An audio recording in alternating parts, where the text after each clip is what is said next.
¿Qué tal, mis estimados hermanos y amigos que se encuentran en este chat de instrucción teológica? Aquí estamos nuevamente para poder continuar nuestro tema que nos ocupa esta semana, que es la mutilación de órganos sanos o la amputación de órganos sanos, que cabe dentro del tema del transgenerismo, que pues es parte obviamente de este tema general que nos ocupa que nos ha ocupado durante estos meses, que es la ideología de género, ¿no? La ideología de género. Así que vamos a continuar con nuestro tema y hoy quisiera hablarles, como ya hemos planteado en nuestro bosquejo principal, en nuestra estructura general, cómo viven las personas transgénero. Qué es lo que sienten, qué experimentan, ¿no? Qué pasa alrededor de ellos, sus padres, los expertos, la sociedad, los profesores. Hay muchas personas que entran en juego cuando hablamos de este tema. Así que vamos a iniciar con ello. Lo primero que quiero decirles es que las personas transgénero no son homosexuales, no son gays, como se les conoce. Ellos son transgénero. Una cosa es sentir atracción sexual por personas del mismo sexo, a eso se le llama homosexualidad, y otra muy distinta es percibirse o identificarse como de un género diferente al género biológico. Esas son las personas trans. Bueno, eso es lo que ellos dicen, por supuesto, y pues creo que debemos entender bien este asunto, pues no tenemos otra opción. Así que pongámonos duchos, pongámonos abusados, como decimos acá en Yucatán, ¿no? No es lo mismo ser homosexual, no es lo mismo ser gay que ser transgénero. Estas personas transgénero, aunque en la realidad son hombres que se identifican como mujeres, en el momento que se reasignan su sexo o que deciden ya preparar su cuerpo, adaptar su cuerpo, ¿no?, a su ideología de género, ellos entonces ya tienen, y esto es según ellos y muchos expertos en el tema, la identidad sexual que ellos deseaban. Y si ya teniendo esa nueva identidad, o sea, ya siendo hombre trans o mujer trans, sienten atracción por alguien del sexo opuesto a su percepción de género, entonces ya no son gays, sino que en realidad ya son personas que funcionan como funcionan los heterosexuales. Es decir, si una mujer trans, que biológicamente era un hombre, pero que ahora ya es una mujer trans, y se enamora de un hombre biológico, no significa que ella, aunque nació siendo hombre biológico, entonces es gay por haberse enamorado de un hombre biológico, sino como ella ya es ahora una mujer trans, entonces ella se está enamorando de alguien del sexo opuesto. Por lo tanto, ya no estamos hablando de homosexualismo, no estamos hablando de que es gay, sino estamos hablando ya de una relación natural, normal, no heterosexual. Un pequeño recordatorio. Cuando hablamos de hombre o joven trans, estamos hablando de una mujer biológica que se percibe como un hombre, ¿ok? Cuando hablamos de mujer o una joven trans, estamos hablando de un hombre biológico que se percibe como una mujer. Les voy a pedir que se esfuercen para tener esto en mente durante toda esta ponencia, durante toda esta semana. Como hemos mencionado antes, este asunto del transgenerismo y la mutilación de órganos sanos involucra a gran cantidad de personas. O sea, cuando una persona decide pasar por el proceso de reasignación de sexo, estamos hablando de que hay un gran número de personas involucradas en el proceso. Hay un gran número también de personas afectadas en el proceso. Así que no solamente estamos hablando de la persona trans que decide pues pasar por el proceso de reasignación de sexo, sino que su decisión involucra a padres, a hermanos, a expertos, involucra a la sociedad en general, involucra a los hospitales, los profesores, los gobiernos, etc. Es un asunto complejo. Es literalmente, tiene literalmente una afectación social muy amplia.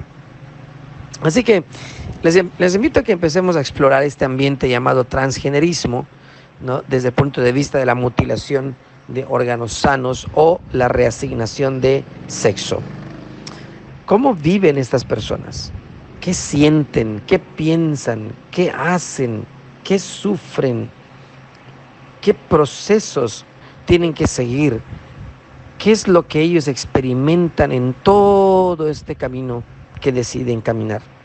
Exploraremos estas y otras preguntas durante esta charla.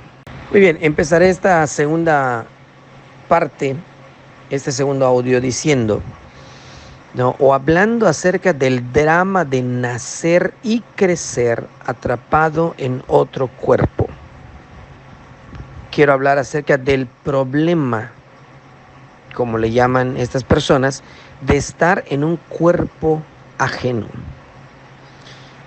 Estas dos frases expresan quizá la única gran explicación que dan todas las personas trans y los expertos que se dedican a trabajar con ellas. ¿Por qué una persona pasa por todas estas situaciones? La explicación que dan es porque nacen y crecen atrapados en otro cuerpo o en un cuerpo distinto al que ellos desean, porque ellos viven o están en un cuerpo ajeno. Por ejemplo, un niño trans, recordemos que un niño trans es una persona que nació siendo niña biológicamente, pero que decide ser, ¿no?, el sexo opuesto, se identifica con el sexo opuesto, ¿no? Entonces, un niño trans afirma, me siento más niño que niña. Primero tenemos que decir que estas personas sufren en silencio durante un tiempo. Luchan en su interior. Hay conflicto en su interior. Pues se sienten diferentes o distintos a los demás niños. Notan que no tienen los mismos deseos, ni tienen los mismos intereses que los demás compañeros de su edad. Sobre todo en la escuela notan, ¿verdad?, que todos los demás tienen ciertos deseos e intereses, pero ellos no. Durante un tiempo sufren por esto y se hacen muchas preguntas y muchos de ellos dicen que estas preguntas o este conflicto se empieza a dar desde que son niños. ¿Pueden ustedes imaginar ese tremendo conflicto emocional o espiritual? Algunos dicen, yo notaba, dice, que pues mis maestros, mis papás, mis familiares, mis amigos, deseaban que yo me comporte de una manera, pero yo quería comportarme de otra manera. Todas las personas que me rodeaban me trataban como lo que veían biológicamente, pero dentro de mí yo quería hacer lo contrario. Qué tremendo conflicto emocional o espiritual. Y ha de ser sumamente desgastante experimentar esta situación. Así que lo primero que tenemos que dejar claro es que estas personas primero sufren en silencio. En algún punto de conciencia, algunos de ellos se quejan contra Dios.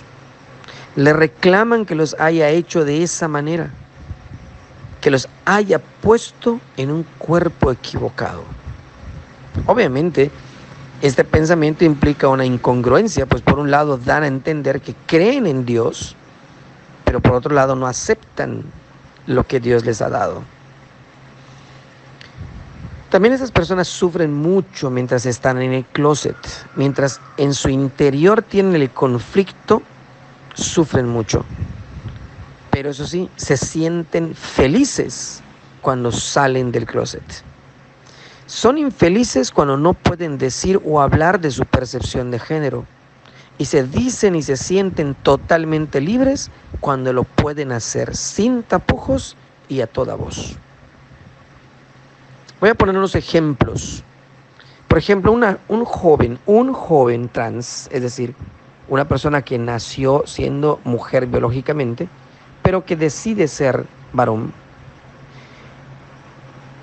Este joven trans, su mamá no aceptaba su decisión de que siendo niña biológica, pues él deseara ser niño.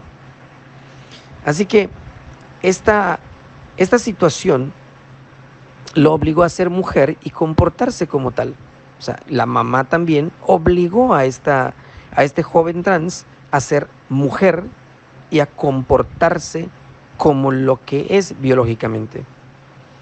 Esta situación le resultó muy difícil a este joven trans y empezó a experimentar entonces ansiedad, depresión y hasta empezó a cortarse la piel de las manos y de otras partes del cuerpo.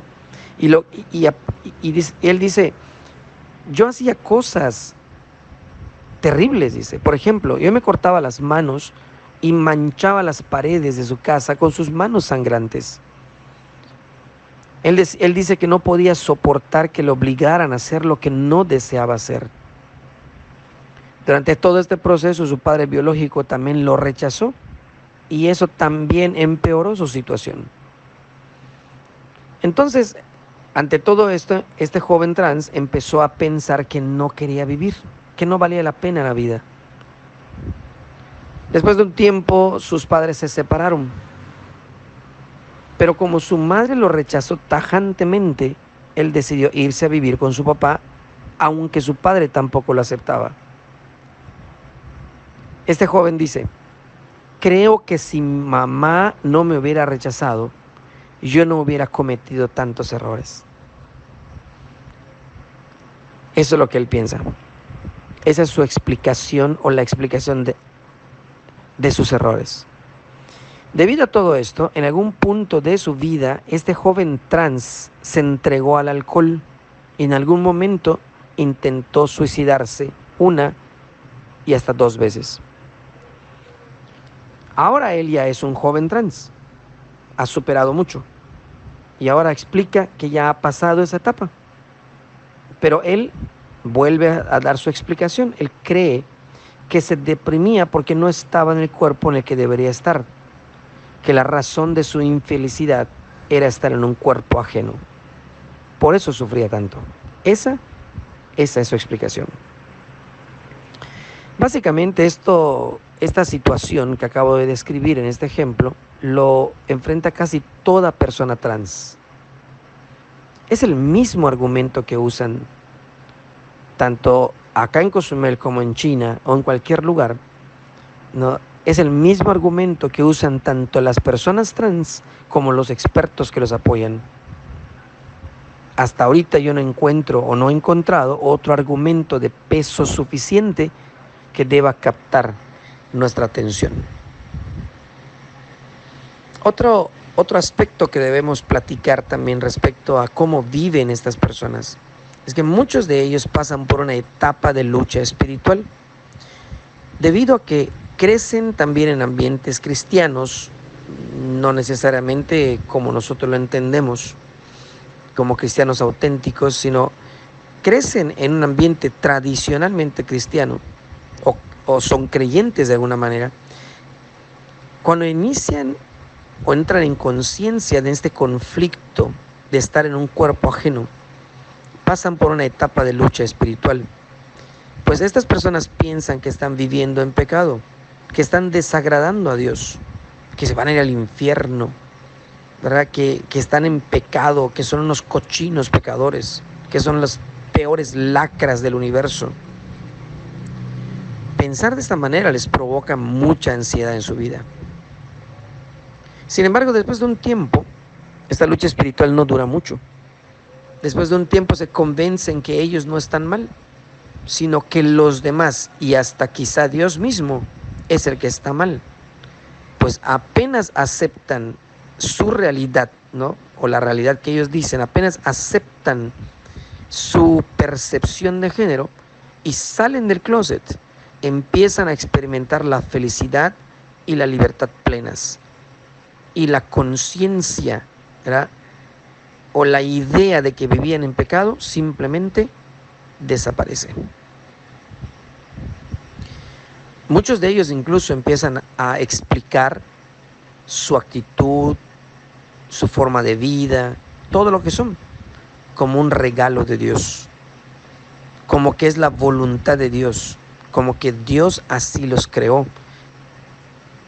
Eso es lo que piensan muchos de ellos. Otro aspecto que debemos considerar, ¿no?, en estas personas es ¿qué sienten estas personas trans respecto a su sexo biológico?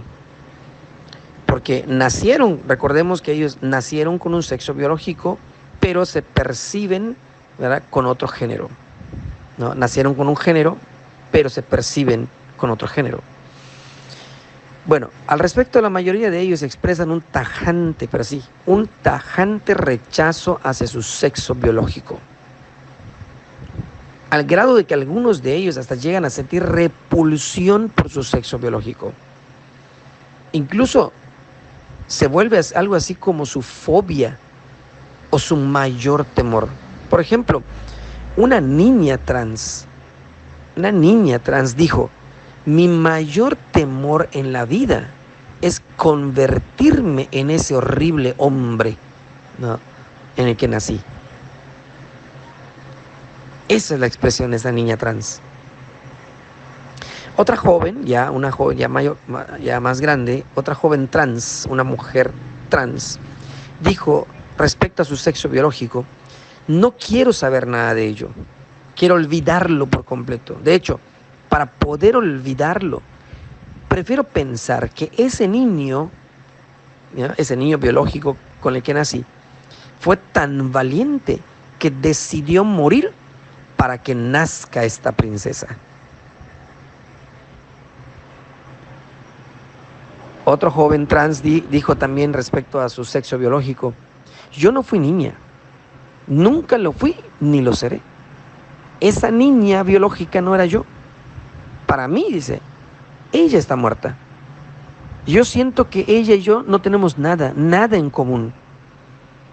Por ejemplo, yo odiaba mis senos, detestaba verlos. Es más, detesto hablar de ellos. Cuando me internaron a una clínica para recuperarme de la depresión y de la infelicidad que sufría por estar en el cuerpo equivocado, fue ahí donde murió esa mujer que no era yo. Esa es la actitud de las personas trans respecto a su sexo biológico. Ahora, ¿qué sucede después del proceso de reasignación del sexo? Hay una frase que una experta en el tema dijo, refiriéndose a una mujer trans.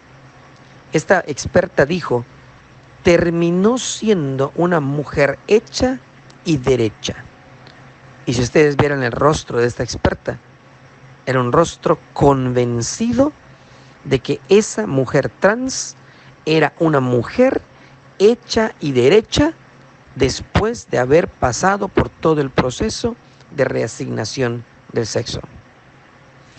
Obviamente esta experta cree que por tener el cuerpo ajustado a la percepción o a la ideología de esta persona, que por vestir o por hablar y comportarse como tal, y finalmente por haber adaptado sus genitales de acuerdo a su percepción de género, entonces esta persona ya es toda una mujer hecha y derecha. Un joven trans dijo, después de que pasó por el proceso de reasignación del sexo, dijo: fue como volver a nacer. Es mi segundo nacimiento, pero ahora con el cuerpo correcto. Esta es la percepción de estas personas después de pasar exitosamente por el proceso de reasignación del sexo. También debemos considerar el aspecto de los padres de estas personas trans. Los padres son pues los que están al frente de la batalla, al frente de este conflicto, son los primeros quizá en enterarse, son los que pues están ahí al lado de sus hijos cuando sucede todo esto. ¿Qué pasa con ellos? Obviamente la mayor parte de ellos, no todos, la mayor parte de ellos sufren y sufren mucho. Al principio se confunden, entran en shock, no saben qué hacer. Obviamente esos padres, como todos los que pues tenemos la dicha de ser padres y nos encanta hacerlo y estamos de acuerdo en ello, ¿verdad? Los padres aman y no desean hacer daño a sus hijos, pero la mayoría de ellos solo luchan al inicio del problema. Después se convencen de que no hay forma de cambiarlo y se suman a apoyar a su hijo o hija para que logre su sueño de ser una persona trans. Voy a poner algunos ejemplos de padres, de cómo reaccionan algunos de ellos, ¿no?, que pues deciden apoyar a sus hijos. Una madre de una joven transgénero dijo: desde antes de los 8 años yo ya había notado, ya sabía que algo no estaba bien. Pero si Dios tiene esto para mí, pues la amaré, la apoyaré hasta el final. Para esta mamá, la ideología de género de su hija trans es un asunto divino. Y ante este argumento yo pregunto, ¿qué puedes decirle? Se vuelve muy complicado cuando elevan este asunto al nivel Dios, como se dice popularmente. Otro ejemplo de una mamá de una joven transgénero que en algún momento del proceso, debido a que es muy complejo y difícil y doloroso, esta joven transgénero se desanimó para seguir todo el proceso de reasignación de sexo, y ante este desánimo, su madre, su propia madre, le dijo lo siguiente: no, usted manténgase en su meta, ponga sus ojos en la meta de lo que quiere y de lo que desea llegar a ser. Y aunque su hermana o su padre le fallen, yo aquí estaré para apoyarle. Muchas personas de la sociedad en la que vivimos hoy día dirían: wow, qué madre tan comprensiva, ¿verdad? Ese es un ejemplo de madre que apoya a su hija, ¿no?, en un momento difícil. ¿Será así? Otro ejemplo. Una madre de una mujer trans tuvo 2 hijas biológicas. Una de ellas decidió ser una mujer trans, pero la mayor de ellas falleció. Entonces la segunda de ellas, que es la menor, decidió ser una persona trans y decidió pasar por el proceso de reasignación de sexo. Cuando llegó el momento de cambiar su nombre y su acta de nacimiento, la hija trans le preguntó a su madre cuál le gustaría que fuera su nuevo nombre. A lo que la mamá le contestó con gran melancolía y alegría al mismo tiempo: pues me gustaría que sea el nombre de tu hermanita que se murió. Y la hija trans le contestó de inmediato: pues ya está, así me llamaré. Ante la respuesta de su hija trans, la madre le dijo con gran alegría, no, la madre dijo con gran alegría, casi como una oración a Dios, dijo lo siguiente: ay Dios, ¿cómo eres? Me quitaste a mi hija por un ratito, pero ahora me la devuelves nuevamente. La interpretación de esta madre es una interpretación teológica, es una interpretación propia respecto, ¿no?, a esta decisión de su hija trans. Un último ejemplo: la madre de un joven trans, ¿no?, cuando su hija biológica le dijo frente al psicólogo de la escuela que se sentía hombre y que era feliz y sería muy feliz siéndolo, al momento de escucharlo, al momento de enterarse, la madre sufrió mucho y lo lloró y se resistió a aceptarlo. Le dijo que no lo aceptaría así, que no, tajantemente no lo aceptaría así. Así que lo que hizo esta madre es que sacó a su hija del colegio y entonces la obligó a ser mujer y a comportarse como mujer. Pero su hija entró en depresión y empezó a cortarse la piel debido a ello. Pero después de un tiempo de luchas, su hija biológica fue internada en una clínica y ahí fue donde le explicaron que su hija tenía una enfermedad llamada disforia de género y que por eso, aunque había nacido como una niña biológica, ella se sentía hombre. Entonces la mamá, ¿no?, al escuchar todo esto, dijo que fue en ese momento cuando entendió, ¿no?, y aceptó a su hija biológica como hijo trans. ¿Qué piensas tú al respecto? ¿Cómo evalúas a estos padres? ¿Qué harías tú en esta situación? Si alguno de tus hijos, si tienes la dicha de ser padre o madre, y alguno de tus hijos decide ser una persona trans, ¿cómo responderías? En verdad me gustaría saber cuál es su opinión.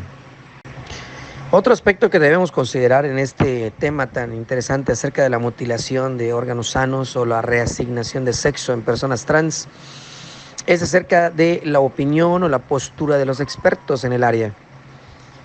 La postura obvia de los expertos en esta área es que pues nunca se les debe limitar en sus deseos a estas personas o en su percepción de género, sino todo lo contrario. ¿Sí? Cuando una persona, cuando una familia se encuentra con uno de sus miembros que vive esta disforia de género, los expertos dicen se les debe apoyar y se les debe facilitar todo para que logren ser lo que ellos desean ser.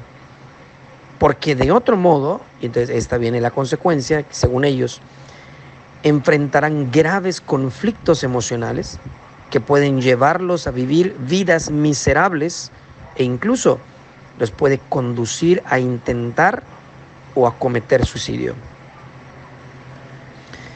Los expertos dicen respecto a la disforia de género que no hay una explicación científica o biológica, ¿no? O sea, es decir, tampoco hay una explicación genética, ¿no?, que permita entender la razón de las personas trans, sino que simplemente, y escuchen bien esto, lo único que pueden decir es que estas personas nacieron con el cuerpo equivocado, que quizás se trata, y escuchen bien, de un simple error biológico. A mí me gustaría preguntarte, ¿qué piensas de este argumento supuestamente experto?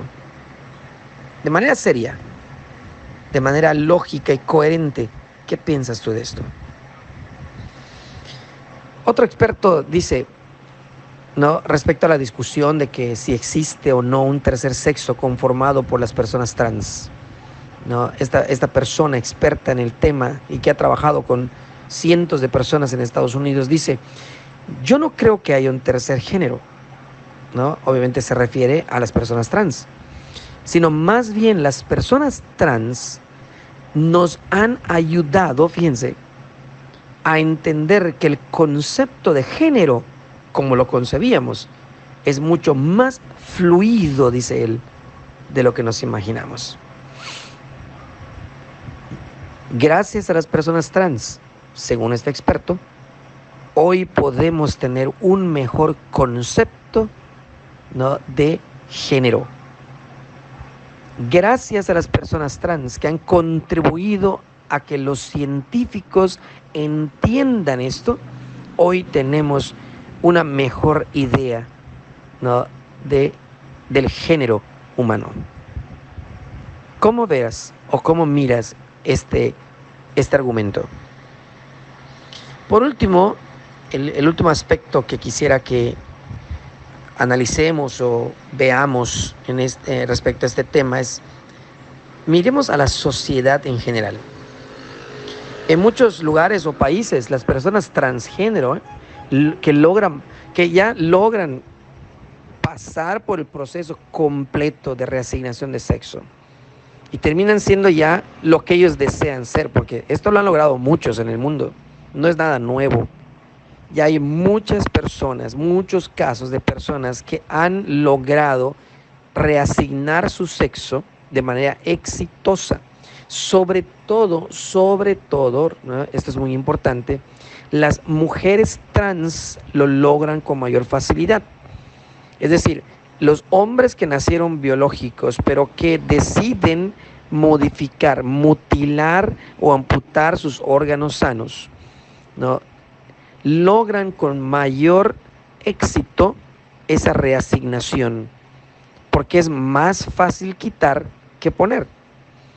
En cambio, los hombres trans, ¿verdad?, a los que se les necesita construir un pene, ¿verdad?, se la ven más negras y es mucho más complicado el proceso.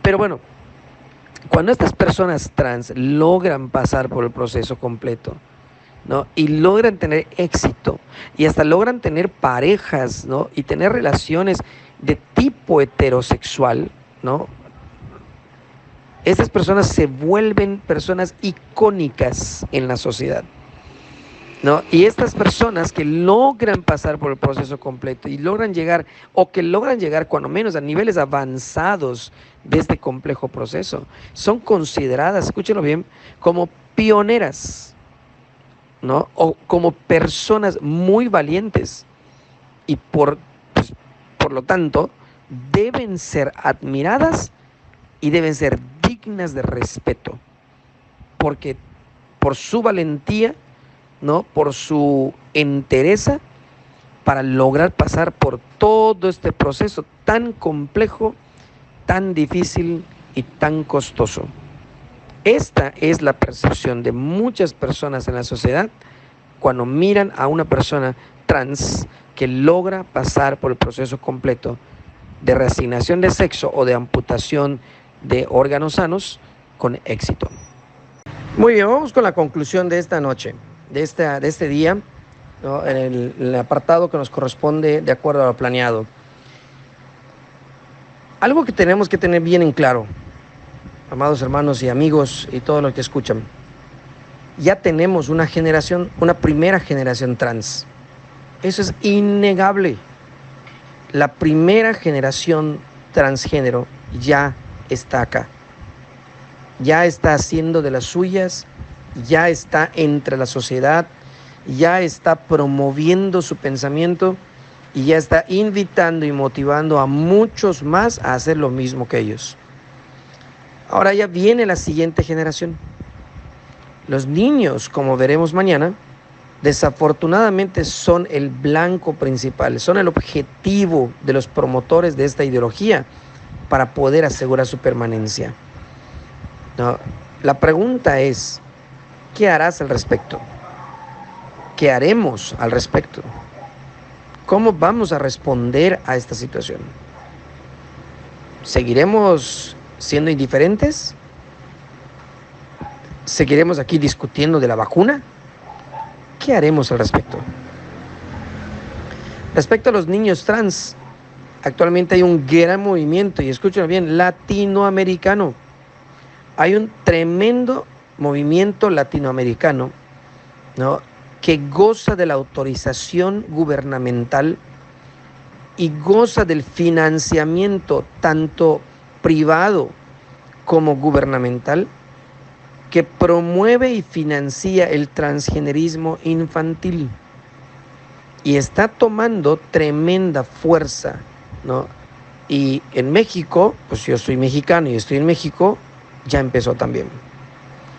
Pero respecto a los niños trans, hablaremos en el siguiente bloque. Me gustaría saber qué piensas, me gustaría saber qué viene a tu mente con todas las ideas que hoy hemos compartido. Espero sus comentarios. Muy bien, como quedamos pendientes ayer, ¿no?, hoy quiero platicar un poquito, no mucho, un poquito acerca de lo que se conoce como los niños trans. Quisiera de verdad tomar en cuenta el comentario del doctor Raúl Rosado, también persona respetable aquí de Cozumel y que es muy conocida porque lucha de verdad, y me consta que lucha con todas sus fuerzas y con mucha pasión, ¿verdad?, en contra de toda esta corriente filosófica, ¿no?, de toda esta ideología que está arrasando con la sociedad. Estoy de acuerdo con él en el que Definitivamente tenemos que nosotros que evitar de estar promoviendo su lenguaje y sus posturas y todo aquello. Sin embargo, también tenemos que ser conscientes de que también tenemos que entenderlo, ¿no? Una cosa es no promoverlo y otra cosa es no entenderlo. Así que la única razón por la cual lo estoy haciendo es para que podamos comprender, ¿no? De tal manera que cuando leamos, cuando escuchemos, cuando escribamos, ¿no? Podamos nosotros estar de acuerdo, ¿no? En la forma en la que ellos se expresan y poder entonces entendernos o darnos a entender con ellos. Poder entenderlos cuando ellos también hablen, ¿no? Y nosotros los escuchemos. Así que respecto a los niños trans, es innegable que actualmente hay muchos niños trans. Como les dije anteriormente, ya viene una segunda generación de niños trans, ¿no? Que ya están literalmente en el camino de la transformación, en el proceso de la reasignación de sexo. Muchos de esos niños han logrado convencerse y convencer a sus padres y a todos los que los rodean, incluyendo a personas expertas en el área, de que se encuentran ellos en un cuerpo equivocado, que no son lo que aparentan y que en su interior son otra cosa. Y dicen ellos que serían sumamente felices si pudieran ser eso que piensan ser. Existen muchos casos en el mundo y ustedes pueden consultarlo en internet, pueden consultarlo incluso en YouTube. Hay muchos videos de algunos de ellos que son icónicos ya en este mundo contemporáneo que vivimos, ¿no? Y hay muchos casos de niños que dicen ellos que desde los 3 años, ¿no? Empiezan a concientizar de que su género biológico es incorrecto. O sea, dense cuenta, su género biológico es incorrecto. Hay padres incluso que afirman, hay muchos videos, muchas documentales incluso, donde los papás mismos afirman que desde que los niños observaban a sus hijos o hijas, y que desde que tenían 1 año, año y medio, por ejemplo, empezaban a notar cosas extrañas en sus hijos y que ellos pues no decían nada al principio, pero sí observaban que algo pasaba, algo malo, decían al principio, así lo dicen muchos padres al inicio, algo malo pasaba con sus hijos. Así que es interesante ver esto porque los niños desde muy temprana edad, estos niños a los que nos referimos, niños trans, desde muy temprana edad, muestran conciencia de este problema o de este conflicto interno. Ahora, a la par con esto, también están los padres de estos niños que al mirar a sus hijos tan convencidos de ello, pues ellos también terminan convenciéndose de que están en lo correcto, de que sus hijos están en lo correcto. ¿Y qué es lo que les queda entonces? Unirse al proyecto de sus hijos para llegar a ser lo que ellos están convencidos que son.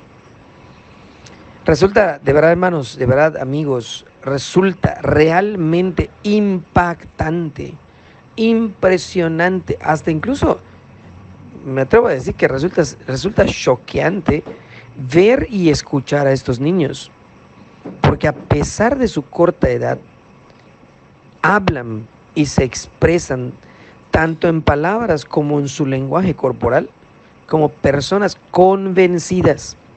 Y no solamente eso, sino también como personas convincentes con lo que piensan y dicen.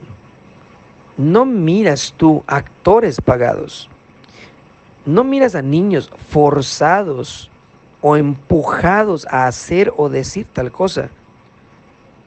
Miras a niños totalmente seguros de sí mismos.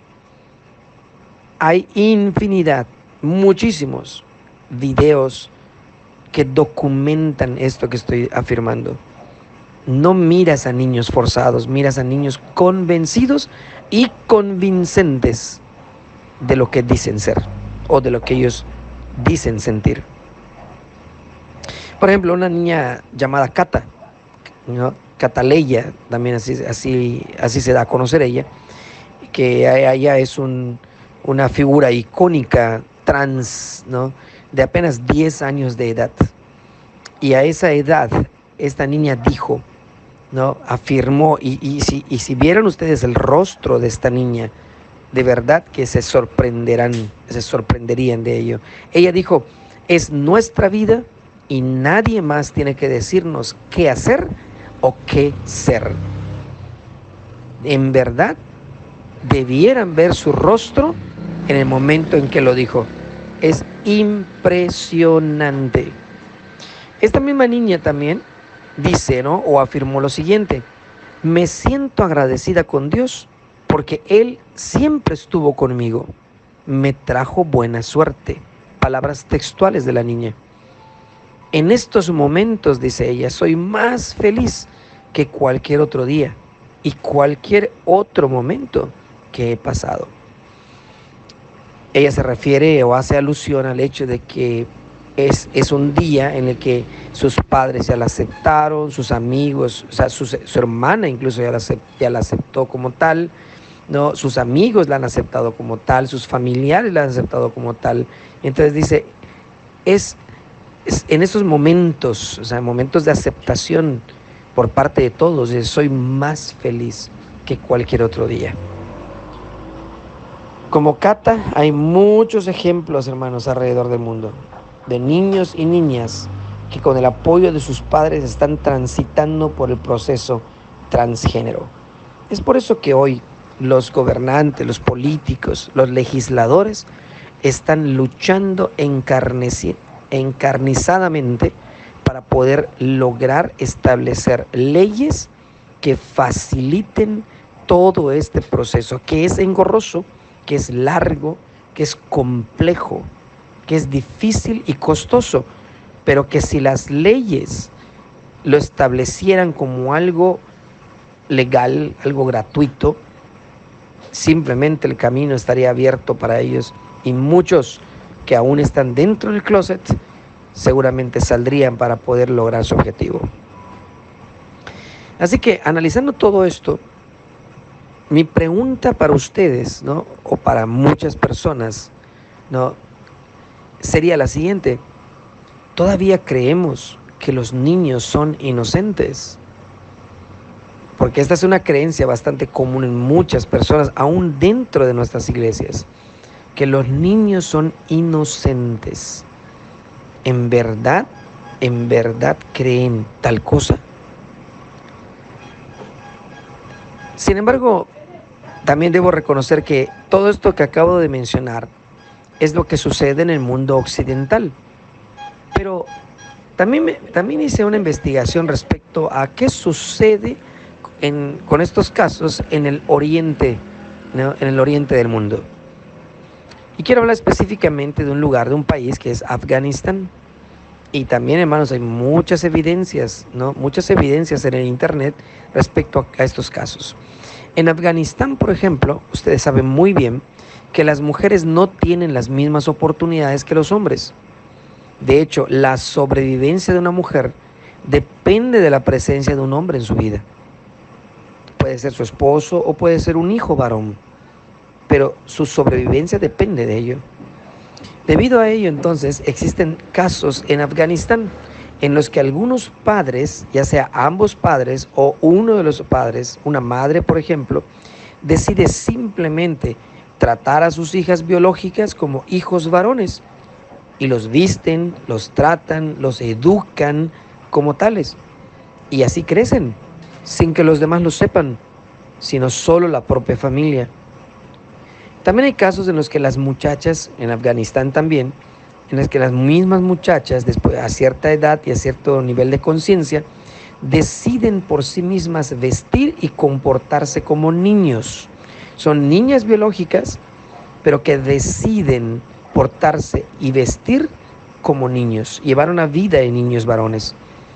Sin embargo, aquí es interesante, muchos de ellos no se sienten como varones, pero se comportan o deciden comportarse como tal. Siguen siendo mujeres, pero se ven y se comportan como niños varones, y esto a pesar del costo social que implica para ellas. Una segunda pregunta para ustedes en este audio sería: ¿Cómo miras estos casos? ¿Qué piensas al respecto? ¿Cuál sería tu opinión? La verdad me gustaría saberla. Muy bien, dentro de la estructura que establecimos para esta ponencia durante esta semana, recordemos que primero hablamos de la vida. En este último bloque que envié antes acerca de los niños trans, con ese bloque terminé lo que es acerca de la vida. O sea, lo que hicimos fue hablar de lo que está sucediendo, de lo que estamos viendo ya alrededor del mundo, de lo que está realmente pasando en nuestra sociedad. Por eso le titulé esa parte hablando o hablemos de la vida. También hoy nos corresponde iniciar el segundo bloque de esta ponencia, que es escuchemos a Dios. Dios tiene palabra para esto. Dios nos ayuda a entender esta situación. Como cristianos tenemos la dicha, el privilegio, tenemos la bendición de contar con las Escrituras, con la palabra de Dios, que nos revela las verdades eternas, ¿verdad? Que no cambian, por supuesto, que permanecen, ¿no? A pesar de que el mundo gire, a pesar de que el mundo cambie, a pesar de que el mundo se echa a perder, sabemos perfectamente que la palabra de Dios permanece y permanece para siempre. Así que hoy quiero iniciar entonces presentándoles a ustedes de una manera, por supuesto, somera, de una manera muy superficial, pero espero yo que sea suficiente para poder comprender cómo es que hemos llegado a este grado en la sociedad de practicar la mutilación de órganos sanos, ¿no? Dentro o como consecuencia de esta ideología de género, como se le conoce. Así que quisiera presentarles hoy el enfoque histórico, un enfoque histórico-teológico de la ideología de género, ¿no? Que nos va a permitir comprender, ¿no? O al menos ese es mi objetivo, ¿no? Cómo hemos llegado a este asunto de la mutilación de órganos sanos.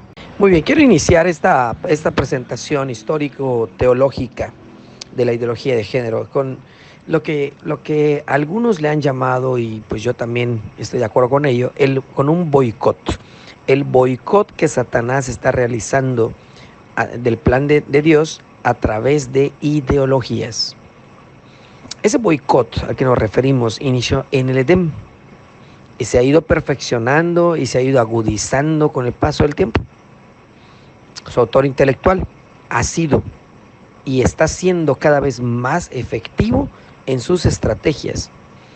Y a través del tiempo ha ido perfeccionando sus métodos. Y de época en época ha ido ejecutando un plan impostor cuyo objetivo principal, cuya meta es oponerse al plan redentivo de Dios que también inició en el Edén. Para poder comprender un poco más este asunto, quisiera poner una analogía. La medicina nuclear está en boga. La medicina nuclear en las últimas, vamos a hablar de las últimas 4 o 5 décadas, ha tomado mucha fuerza. La medicina nuclear pretende realizar tratamientos a nivel celular, todas las investigaciones farmacológicas, en tratamientos, enfermedades, fisiología, histología, todo. La medicina nuclear busca trabajar a nivel celular y así busca ser más efectiva. Los promotores de esta medicina están buscando trabajar con la estructura básica del cuerpo humano, que es la célula. De ahí que buscan trabajar de manera específica en células específicas de órganos específicos. De tal manera que la medicina se ha vuelto cada vez más especializada, mucho más fina en su enfoque y en su alcance también. Antiguamente los tratamientos y las cirugías y muchos tratamientos que se daban en la antigüedad afectaban a órganos, ¿no?, similares o a órganos cercanos, ¿no?, etcétera. Con la medicina nuclear cada vez se vuelve más efectiva, más específica y por tanto más efectiva, de tal manera que los tratamientos médicos se vuelven cada vez más precisos y por tanto más efectivos. Esto es lo que busca la medicina nuclear. Se va a lo básico, porque si logra trabajar en lo básico, entonces su efectividad va a ser mucho mejor. Ahora, de la misma manera, ¿no? Por esto dije que es una analogía, Satanás está buscando influir en la estructura básica de la sociedad, que es la familia. La familia es como la célula del cuerpo. La familia es a la sociedad como la célula del cuerpo. Satanás sabe que de ese modo puede ser más efectivo en sus métodos. Si logra atacar a la familia, si logra trabajar con ella, si logra modificarla, si logra sus objetivos con la familia, finalmente la destrucción y el control social será más efectivo. Sin embargo, hasta aquí creo que no es nada nuevo lo que les he dicho. La ideología de género, entonces, es el instrumento más reciente. Ojo, no es el único instrumento que ha usado o que está usando o que usará Satanás, sino que es el más reciente, pero en el futuro, mientras Cristo no vuelva por su iglesia, seguramente usará alguna otra estrategia para lograr sus malévolos planes de modificar a la familia, modificando a la sociedad y finalmente lograr con ello destruir el diseño que Dios estableció. ¿Recuerdan ustedes que le dijo la serpiente, o sea, Satanás a Eva cuando la tentó? Esta frase es impresionante. Con que Dios les dijo tal o cual cosa.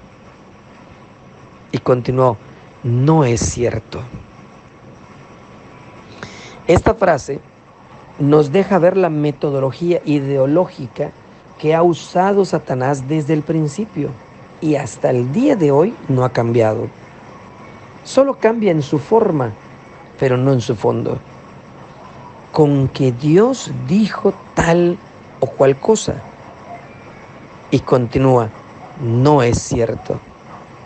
Dios sabe que no y lanza su mentira. El apóstol Pablo expresó lo mismo, pero de la siguiente manera: porque nuestra lucha no es contra seres humanos, sino contra fuerzas espirituales malignas en las regiones celestiales. Así que mi primer punto en este enfoque histórico-teológico es que Satanás está ejecutando un plan impostor y destructivo paralelo al plan redentivo y constructivo que Dios echó a andar desde el Edén. Quisiera presentarles ahora, o recordarles más bien de una manera muy somera, muy superficial, muy rápida, acerca del plan original de Dios. ¿Qué es lo que nosotros vemos en el Génesis? No, Dios nos revela, nos habla de Adán y Eva. Es decir, nos habla de un hombre y una mujer.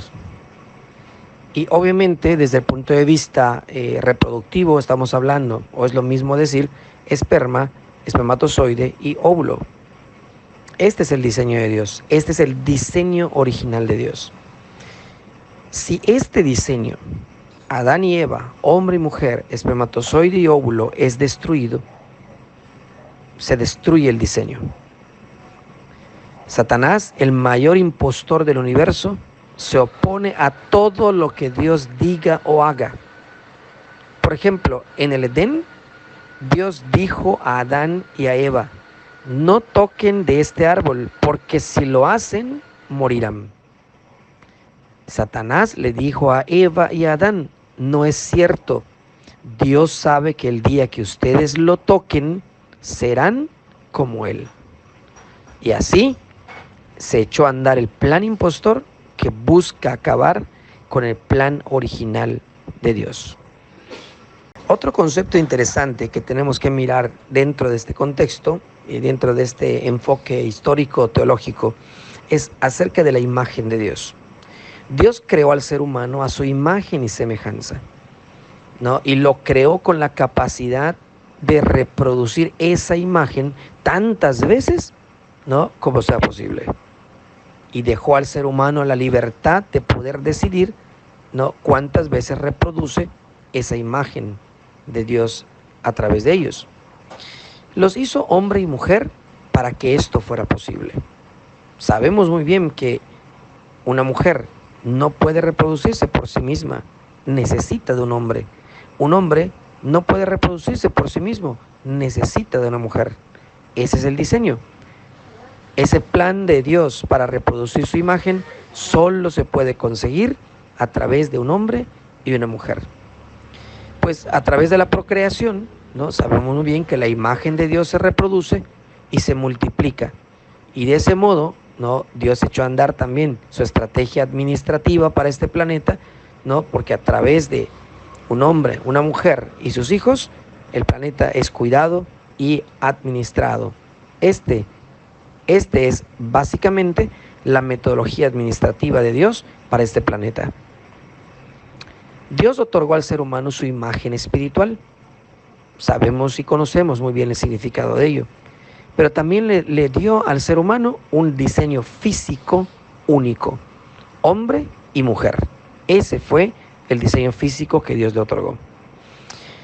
Llega el pecado, entra el pecado a la humanidad, y el pecado distorsiona esa imagen, haciendo que las características espirituales que Dios otorgó al hombre se tuerzan, y la imagen de Dios también se distorsione en todos los sentidos. Sin la semejanza de Dios en el hombre, la administración del planeta también se ve muy comprometida. Sin la semejanza de Dios en el hombre, ¿no?, la perpetuación de la humanidad también se ve comprometida. Por eso Satanás busca a toda costa distorsionar esa imagen en el ser humano. Lo que él busca es desaparecer el reflejo de Dios en el hombre, y hará, como hasta ahora ha hecho, desde el Edén hasta el día de hoy, todo lo que sea posible, todo lo que esté en sus manos. Utilizará todos los recursos que encuentre para acabar con esa imagen, pues sabe que de ese modo no solo se opone a Dios completamente, sino que piensa que podrá destruir el maravilloso y perfecto plan de Dios para el ser humano y el planeta. Pero a Satanás no le basta con distorsionar la imagen de Dios o la semejanza espiritual del ser humano, sino que también busca destruir el diseño físico que Dios le dio al ser humano para poder cumplir con su propósito, que es llenar la tierra con la imagen de Dios. Por eso entonces se ha enfocado a confundir al ser humano en su biología y por tanto en su diseño físico. Imagino a Satanás susurrando al corazón del ser humano, de estas personas trans, con que Dios dijo que solo puede ser hombre o mujer. No es así. Dios sabe que si sales de ese pensamiento anticuado, puedes ser lo que tú desees ser. ¿Se imaginan ustedes los alcances, ¿no?, de esta afirmación? Si Eva, que estaba cerca de Dios, cayó en la trampa, imagínense nosotros, ¿no?, que vivimos en un mundo caído, en un mundo lleno de pecado. Por eso los niños, los adultos, escuchan este susurro que conviene a sus propios intereses y gustos, y tal como Eva, lo creen. Y los padres de estos hijos, tal como Adán, también lo creen. Y así es como ese plan siniestro, opuesto al plan original y perfecto de Dios, está en ejecución. Desde el Edén hasta el día de hoy, eso es lo que busca Satanás. Y aquí es donde entra la mutilación de órganos sanos. Aquí es donde entra el transgenerismo, tanto en adultos como en niños. La mutilación de órganos sanos, como he dicho anteriormente, no tiene una explicación científica. sino más bien una explicación emocional o de gustos personales. Como ellos mismos dicen, se sienten atrapados en cuerpos ajenos. Pero observemos, se sienten, no lo están, porque si lo estuvieran, eso sí sería algo real. Un último aspecto que quiero compartir con ustedes, que me parece que debemos considerarlo, ¿no?, como algo también necesario. Dios es creador, eso lo sabemos y no tenemos ningún problema al respecto. Y el ser humano, al ser creado a imagen y semejanza de Dios, ¿verdad?, entonces recibe el atributo de ser creativo. Dios es creador, el ser humano es creativo. Eso es lo que representa parte de la imagen espiritual de Dios en el ser humano. Así que, aunque nos cueste aceptarlo, estas cirugías reflejan esa virtud creativa de la imagen de Dios.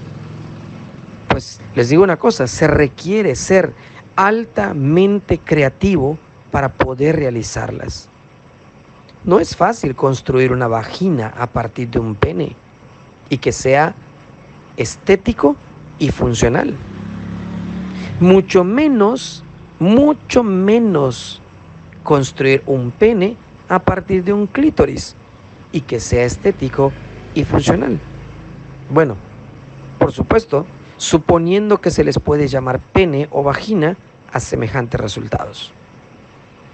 Para poder lograr todo esto, se requiere de toda una maquinaria humana y toda una maquinaria de edificios y organizaciones y grupos involucrados. Es un engranaje completo que se requiere para tratar de modificar algo complejo que es el cuerpo humano.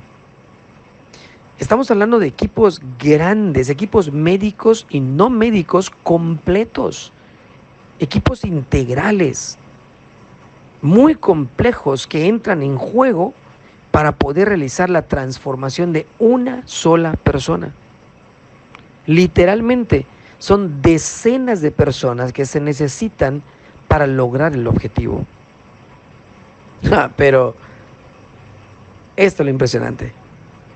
Solo se necesitó de un Dios poderoso para poder establecer todo ese mecanismo complejo de la reproducción y la sexualidad.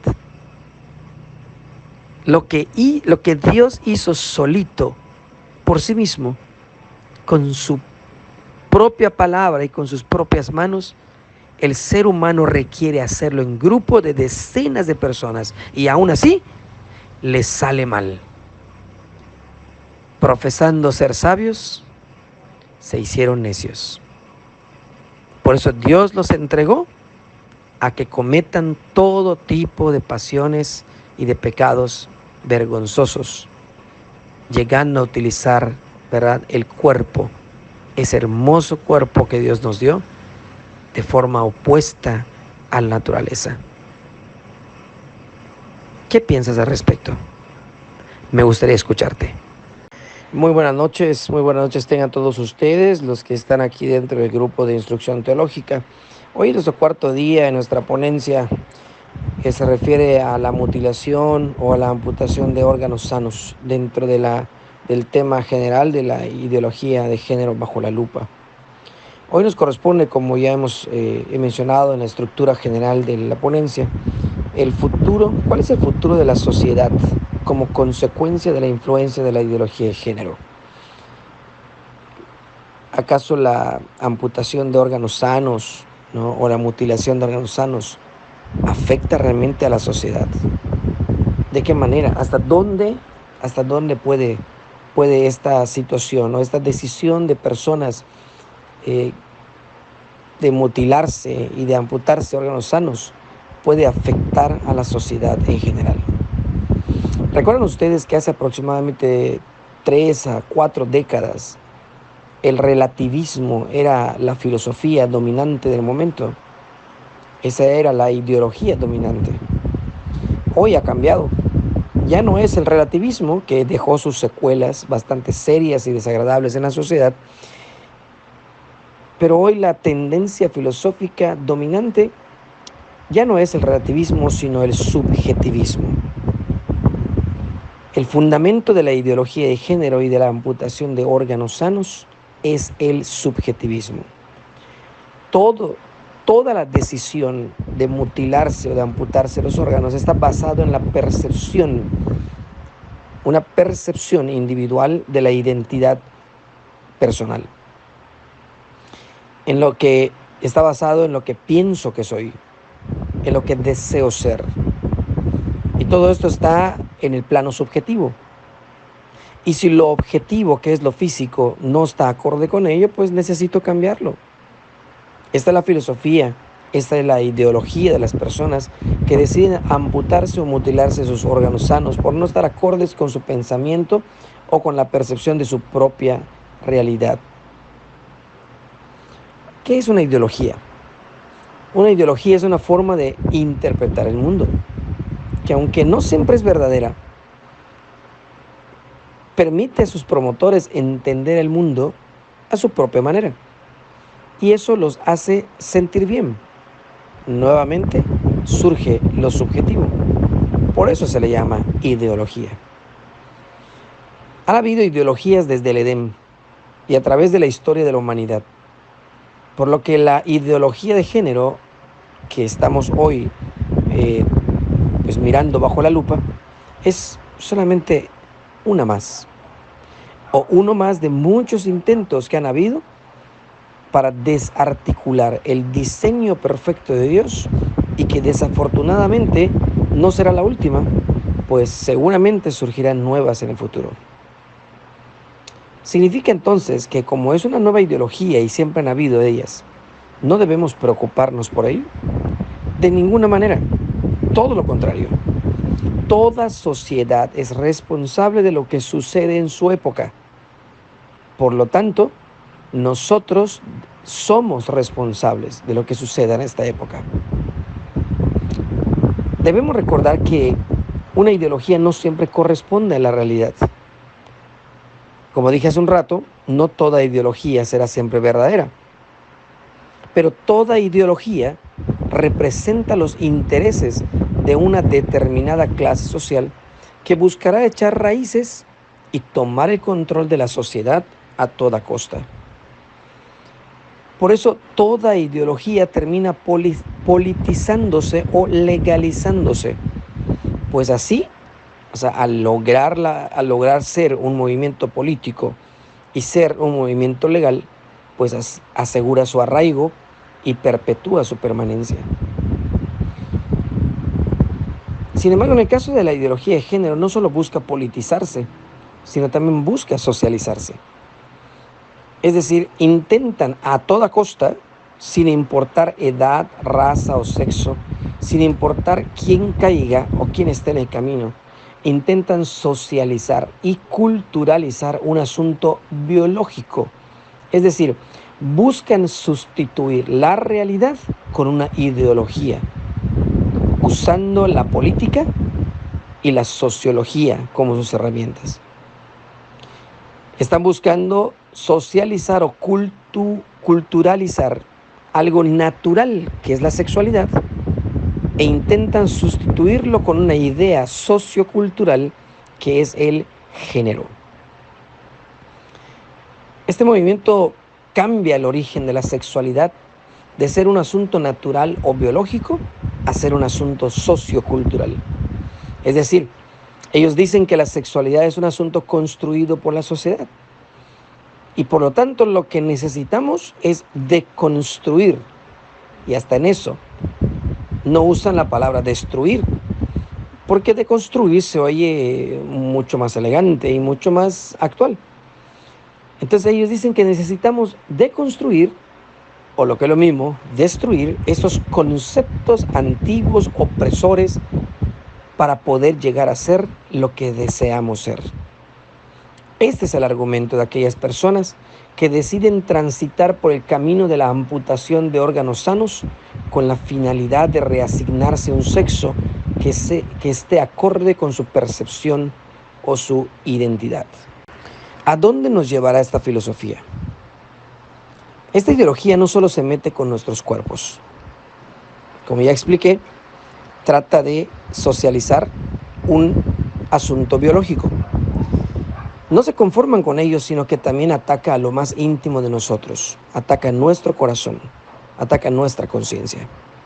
Pues busca determinar lo que debemos hacer y no hacer, sin importar lo que creamos o no.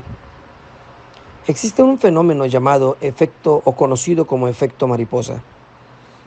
Este fenómeno existe hasta una película al respecto y que deja ver lo que podría suceder con esta ideología y con las personas que deciden pasar por el camino de la mutilación o la amputación de órganos sanos.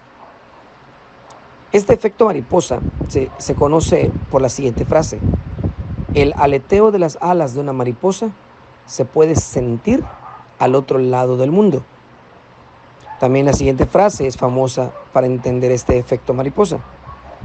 Según este concepto, ¿no?, el aleteo de un insecto en Hong Kong puede desatar una tempestad en Nueva York. Estamos hablando nosotros de que este efecto mariposa promueve que cualquier cambio, cualquier pequeño cambio que provoque una secuencia interminable de hechos podría tener consecuencias completamente impredecibles.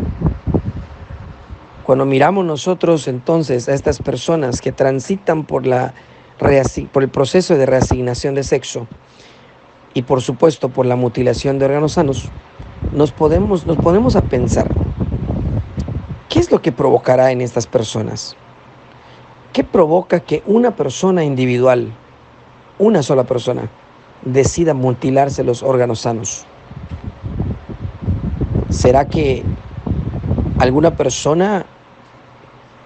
de ellas, quizá pudo haber sido padre o madre de alguna persona importante para la historia y para el desarrollo de la sociedad? ¿Será que con eso frenan parte del desarrollo de la sociedad?